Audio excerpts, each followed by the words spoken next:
You're listening to Can I Get an Amen Presents 40 Days of Lenten Reflections with me, Christy Fredu, joined by my friends. For the next 40 days, we'll reflect, pray, and prepare our hearts together. Okay, Deacon, welcome back to the Let There Be Light Lenten series. We are on the 5th week of Lent, and today we are talking about one of the most beautiful, heart-wrenching scenes, I think, in this Lenten journey and in the Bible, the agony in the garden.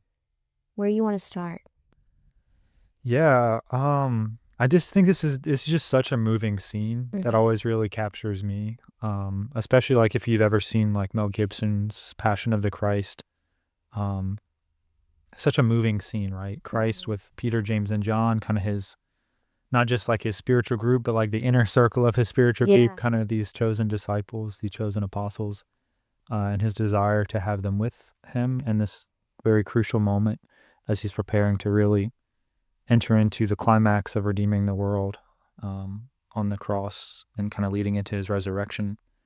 That how beautiful it is that and how human, like we see Jesus, especially in this moment. Like if there's any doubt that Jesus is, of course, fully God, but also fully man, like we see like his manhood, his humanity kind of fully on display here in the garden.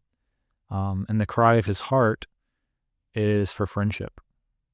He cries out for Peter, James, and John to be friends with him, not to solve his problems, not to take away his mission of redeeming the world, but simply to be friends with him there and to watch and to pray with him. And as we know that they fall asleep, their eyes are heavy or whatever, but that Jesus continues, he perseveres in prayer to his Father, surrendering his life, surrendering his will to the Father. But there's this beautiful cry that comes from the Lord's heart, and it's this cry to keep watch with me, to keep watch with me. He asks this of Peter, James, and John. And I think for me, like, I kind of think that this cry of Jesus for companionship, for friendship continues to echo throughout the centuries, and that us as Christians, as Catholics, that we are those who hear that cry. And that every time we go to prayer, it's in some sense a response to that cry of Jesus, that invitation, that he's crying out, not just for Peter, James, and John, but for you and I and all of our listeners, that his heart desires union with their hearts, and he calls us to pray. And I think in a beautiful way, this cry of Jesus, we're able to respond to that in Eucharistic adoration, that Jesus in the Eucharist continues to cry out. And we can only hear him through with the ears of faith. But that he cries out, "Can you keep watching with me, even for an hour?" And kind of daily committed prayer. And I know for me, like so often in my life, the Lord has invited me to do things that I could only do through a relationship with Christ and through daily prayer. That's been such a source of strength for me, of consolation and of grace, just kind of keeping watch with Christ.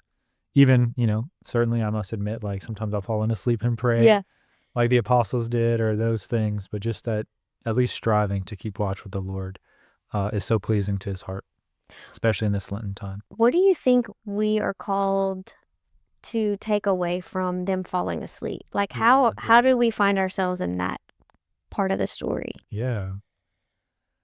I think one thing is not being too hard on ourselves and to see that the Lord doesn't ask, that the Lord has very honest expectations for us.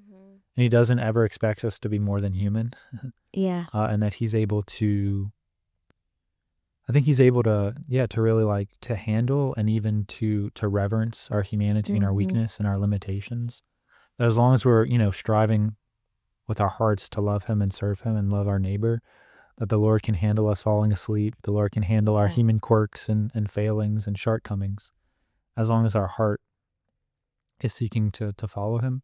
Because there's this beautiful line in one of the hymns for night prayer from the Liturgy of the Hours that says something to the effect that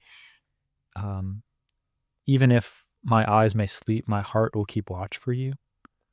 Speaking to the Lord's, that saying like on some super deep level, the heart constantly seeks the Lord. And the Lord delights in that, even if, like the eyes of our body might fall asleep, the eyes of our soul, if we're continuing to seek the Lord, are still open, still seeking him. That's so good. Yeah. What comes to my mind too is just how many, in the readings we see Peter deny Jesus, we see Judas, and yet he still washes their feet. He still builds the church. And in this situation, he doesn't just turn around and say, well, shoot, since y'all didn't stay awake, like none of this is happening. It's like despite all of those things, he still chooses to like give all of himself.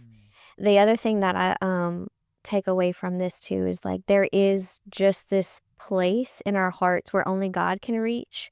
Like no matter how much we're meant for community and we are all part of the body, we're all also human. So when we put our faith too much in other humans and want them to feel that perfect need, that we can even see it here where Jesus is like, God is the only person who can be with me in this deep, deep suffering, this intimacy. And so that we put all of that trust and that faith in him instead of our friends in that comfort. Yeah. No, I think that's so good. Which I think is important. I also love like when we look through the different gardens of the Bible, the Garden of Eden, then you have the Garden of the Agony in the garden, and then the Garden of the Resurrection when he resurrects.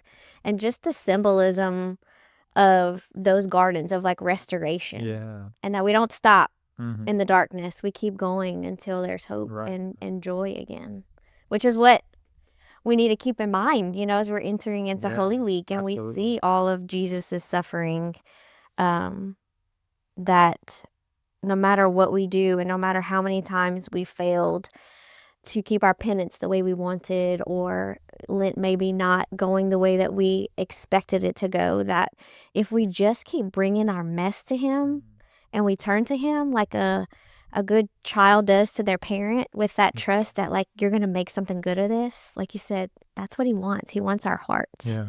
He doesn't want us to feel like we have to always do everything perfectly, but with good intention to turn to him always.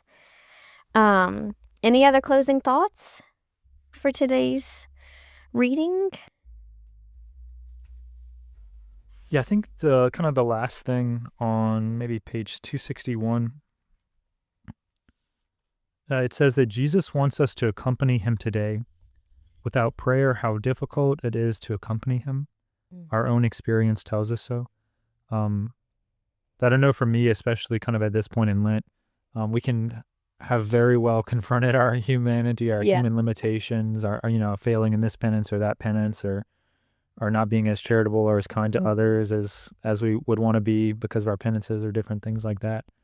And I think just how beautiful it is to be able to just like to surrender, to stop, and to see that the Lord still loves us. And sometimes the greatest penance is really just surrendering to the fact that the Lord still loves us, even though we haven't met our own expectations.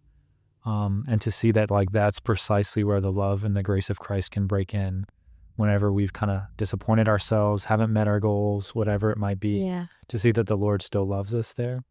And that if, day by day as best we can, we give some time to him in committed prayer, that he's able to really to write straight with crooked lines and bring something very beautiful out of it. That is so good. And if we haven't gone to confession yet, for whatever reason this Lent, it's never too late. If we feel like we're having a hard time forgiving ourselves, that's the best place to just go bring him our mess. Dump it at his lap and just begin again and start again. And that's a great reminder. So we can enter our daily prayer fully alive and searching for him. So today the question for the reading is, what is God asking of you in this season of your life? Which I know is a big and deep question, but that's what Lent's for, is to really dig inside of ourselves and find, like, what is God asking me to do here?